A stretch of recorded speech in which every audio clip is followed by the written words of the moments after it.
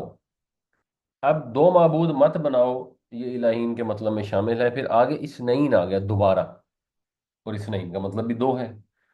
تو یہ کیوں آیا؟ یہ اس لیے آیا کہ کسی چیز پر زور دینے کے لیے، ایمفسائز کرنے کے لیے، تاکید کرنے کے لیے چیزوں کو ریپیٹ کیا جاتا ہے، اور بعض اوقات ایک فرق انداز سے ریپیٹ کیا جاتا ہے۔ تو الہین ان اٹ سیلف بھی کافی تھا، اس کے ساتھ اسنین آگے ایک طرح سے اس میں زیادہ زور پیدا ہو گیا۔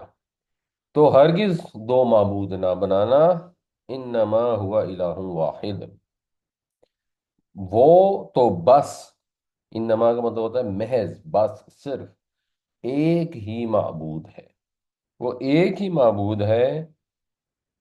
یہ کہا گیا غائب کے سیغے سے، پھر متکلم کے سیغے سے آ رہا ہے، فَإِيَّايَ فَارْهَبُونِ۔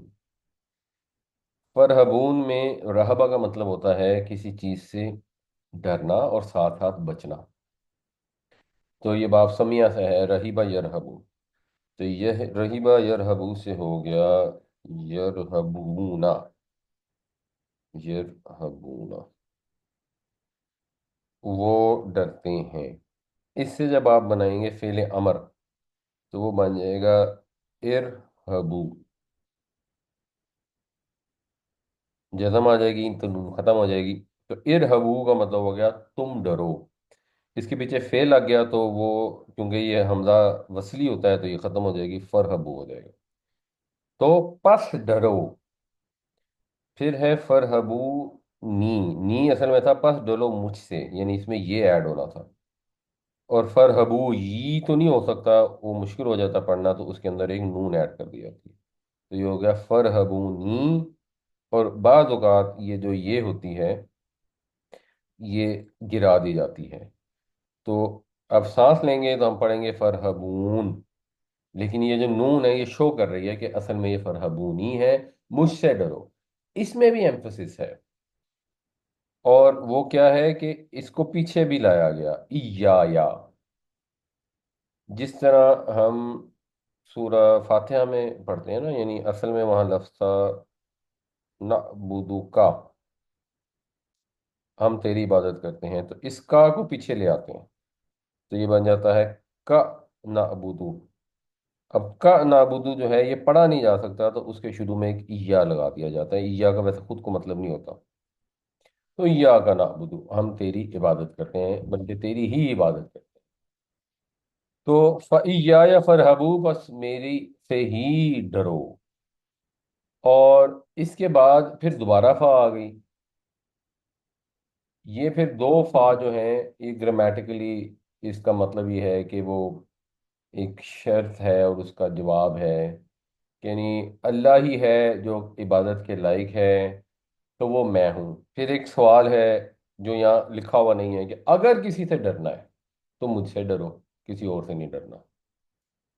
تو فَإِيَّايَ، پس صرف مجھ سے،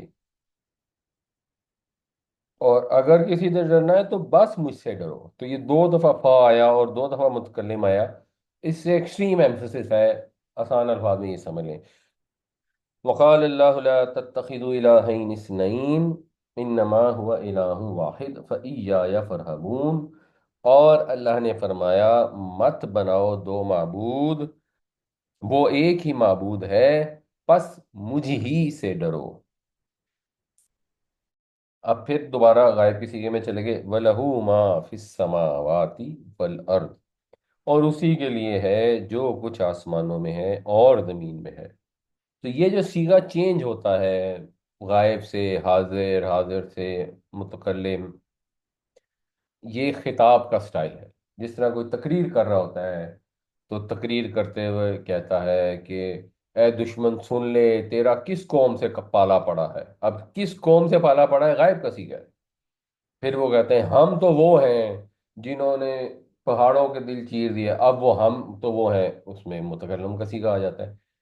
تقریر کے سٹائل میں، خطبے کے سٹائل میں، یہ جو ضمیر ہے یہ چینج ہوتی رہتی ہے۔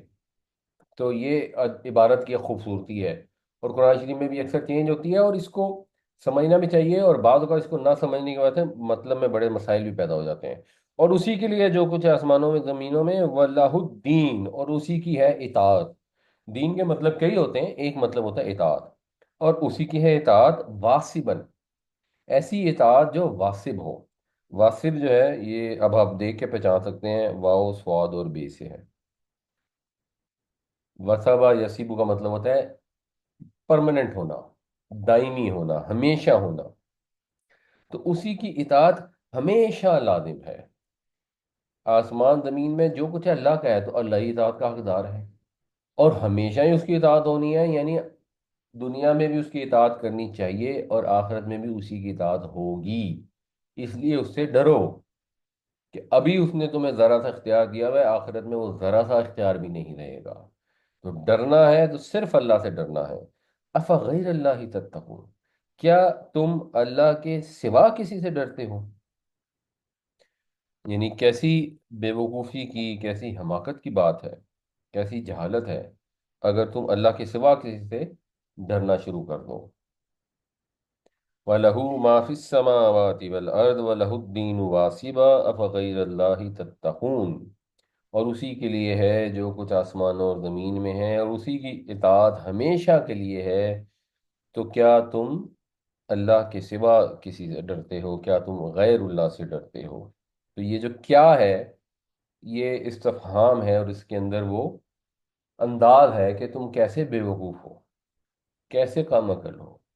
اللہ کے سوا کسی سے ڈرنا، اللہ کے سوا کسی سے مانگنا، انتہائی نادانی، انتہائی حماقت کی باتیں۔ اور اسی لیے علامہ اقبال نے کہا تھا کہ ایک سجدہ جسے تو گناہ سمجھتا ہے، وہ اگر کر لے بندہ تو پھر ہزار سجدوں سے نجات مل جاتی ہے۔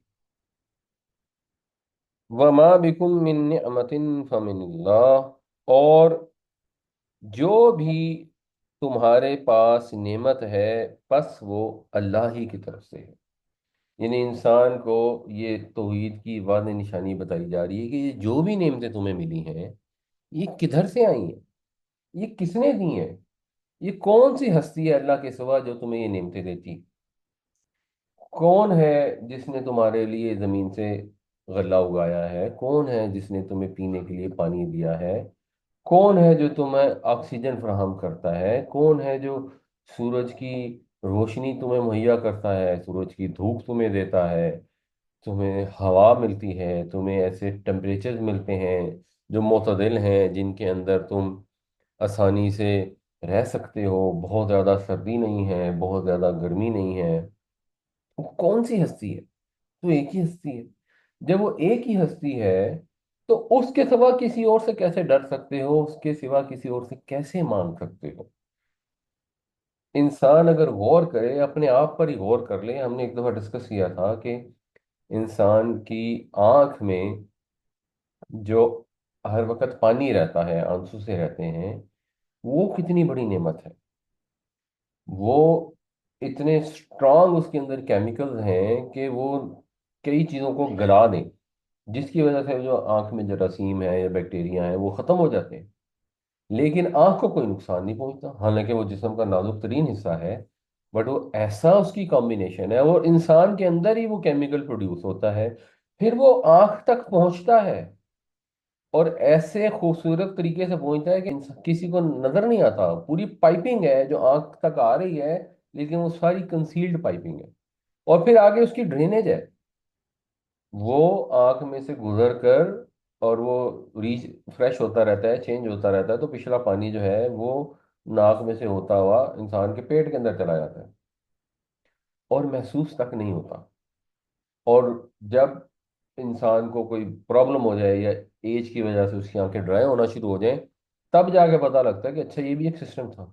اب آنکھوں میں بار بار بار بار ڈراپس ڈالنے پڑتے ہیں، اور کتنی بڑی مصیبت ہے۔ اور تو کیسی اللہ کی نعمتیں ہیں، انسان ساری زندگی اگر وہ نعمتیں گننا شروع کر دے تو گن نہیں سکتا، بلکہ انسان کو پتہ ہی نہیں ہے۔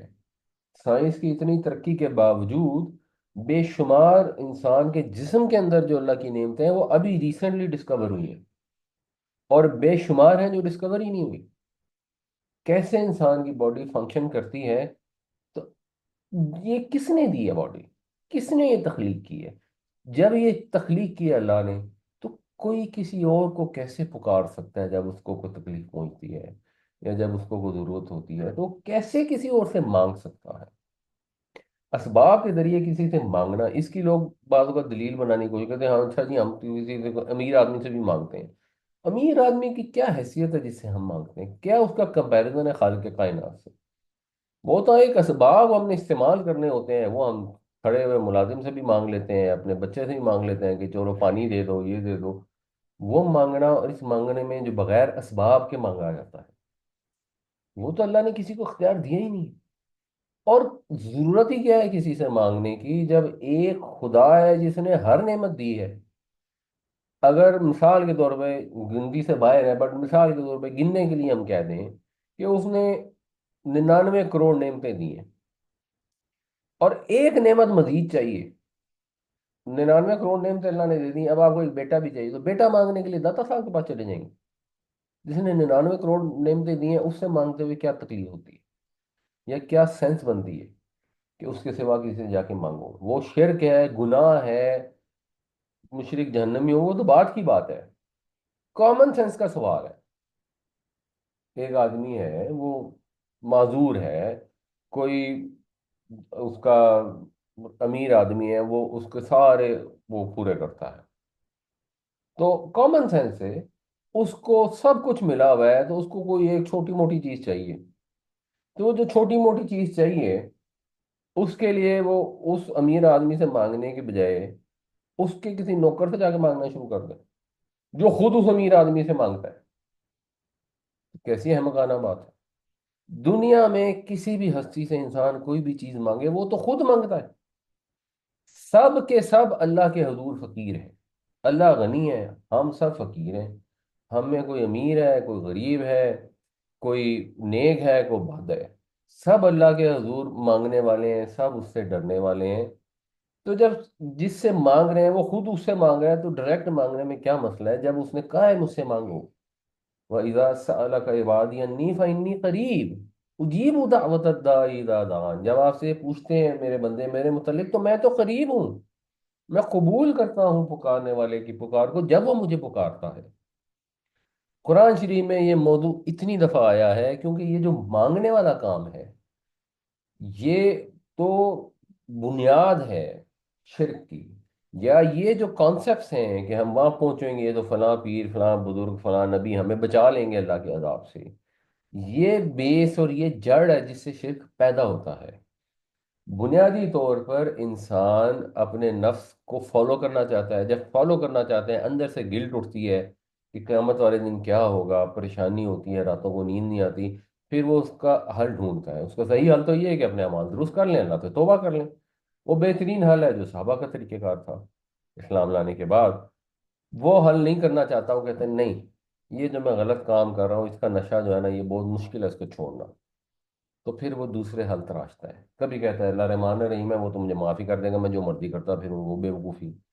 کبھی کہتا ہے کہ میں نبی کریم صلی اللہ علیہ وسلم کی امت میں سے ہوں، تو اس امت کو اللہ معاف کر دے گا، باقی امتوں کو جہنم میں ڈال دے، اللہ تعالیٰ سے ایسی ناانصافی کی توقع لگا لیتا ہے۔ کبھی کہتا ہے کہ اچھا یہ امت میں ہونے سے تو میرا مسئلہ حل نہیں ہوتا، میں فلاں بزرگ کے دربار پہ جا کے ہر جمعرات کو چڑھاوا چڑھاؤں گا،